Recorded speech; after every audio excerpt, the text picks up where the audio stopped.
So in this lesson, we're going to quickly overview some of the pros and cons of using Squarespace compared to other platforms like maybe Wix or WordPress.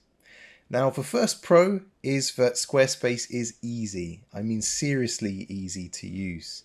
Now, Squarespace actually marketed this as a tool that individuals could use to build their own website themselves with no prior experience. Now, from feedback I've had from various clients, it is a little too tricky for people to jump into and use themselves for your average business owner, unless they've got quite a bit of time to learn how to use the software. But for creative professionals, it's really simple to use and it's well worth the initial investment of time to learn how to use it, how to get it just right. The next pro, it's fast. So fast tends to go along with easy, but there really are a lot of tools, templates, and shortcuts in Squarespace, all designed to help you put something together that looks professional, but as quickly as possible. Now, again, they've had some adverts. I've seen them pop up on YouTube claiming someone could build a website in 1 hour. Maybe that's possible. I don't think you could build a very professional, a very comprehensive website that quickly. But certainly in a day, that's possible. Depends, I suppose, how high you're setting the bar. But it is fast, very fast. Now, this is a big one for most people. There are no servers to manage. Now, that comes with a few cons as well, which we'll consider later. But it means Squarespace don't actually give you access to the core website. Everything is left in their hands to manage, to back up, and to troubleshoot. So you don't have to have any knowledge of managing servers. You don't have to put any of that infrastructure in place. You can simply create a Squarespace account and start creating websites and then pass them on to clients when you're finished. So potentially this saves a massive headache. And templates. Squarespace have some fantastic templates. In my opinion, they're much better than the templates that you're given by a platform like Wix. Some of the best templates that I've come across. Now, although I do tweak and customize them, they're good enough that the fundamentals are there, that it really does give you a great starting point when you're creating a new website. So the templates, particularly if you're starting out, a great way to learn and get yourself up to speed with what works and doesn't work by reverse engineering some of the fantastic starts they give you. So now we come on to the cons, and there are a few design limitations to Squarespace. For example, with the headers, the navigation, there are a large number of options, but if you want to go beyond the options that are given to you, it's very difficult and potentially dangerous to customize that. If you customize beyond a set limitation Squarespace has given you, well, it means when future updates roll out, something could potentially break on your website. So if you're happy with the options Squarespace gives you, it's fantastic, and there's a growing number of options.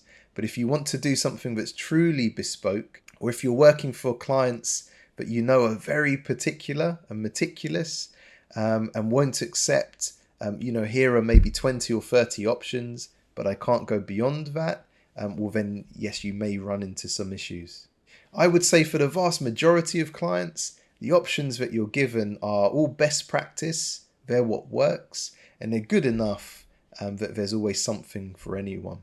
Now, this is the con associated with not being able to host the website on your own server. So for some of us, if you have a number of WordPress websites, although you do have a huge headache, you have to offer help and support, you have to take care of backups and so forth, you do charge your clients for that service. And so it can form part of your residual income. If you're using Squarespace, while you could host it on their behalf and make a markup, I wouldn't suggest doing that, because anyone could Google what it costs to have a plan with Squarespace, and they might not be happy if you're trying to charge on top of that. So generally speaking, you hand the website over to the client at the end and you let them directly have a Squarespace account linked to their website. That means Squarespace are making money from their yearly hosting plan, but you are not. So this is another con, a lack of revenue from making changes. Now for me, I don't really want to make a large portion of my income from just making little changes and tweaks that aren't creative in nature. It's simply that on a site like WordPress, a platform like WordPress, a client isn't comfortable to make certain changes themselves, or to update, or to implement changes that come from new plugins. None of that needs to happen on Squarespace. Once you hand a site over to a client, it's so easy for them to change and update themselves that quite likely for most things, they won't be coming back to you to tweak this or fix that. They'll be able to do it. So that's potentially a pro to your client, but it could be a con if you're relying on getting an income from making specialized changes. Squarespace is a platform where your clients really will be able to make most of those changes themselves. That said, I hate it when I get emails asking me to make technical changes or updates to a website. I'm here to create. That's really what I like to make my money doing. So for me, this is good news, but I know for some of you, this could be a con.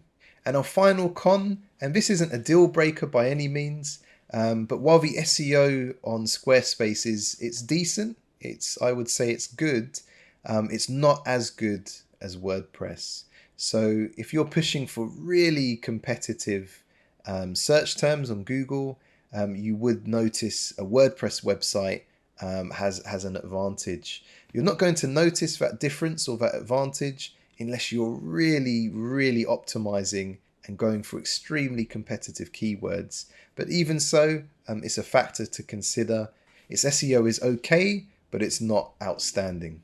So hopefully that honest overview of some of the pros and cons informs you to make a decision about whether this is a platform you'd like to use or not.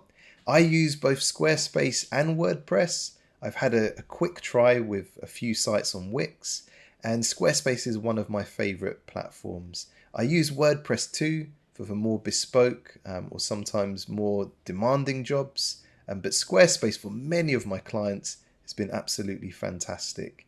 So if you're convinced, join me in the next lesson and we'll actually start creating using Squarespace.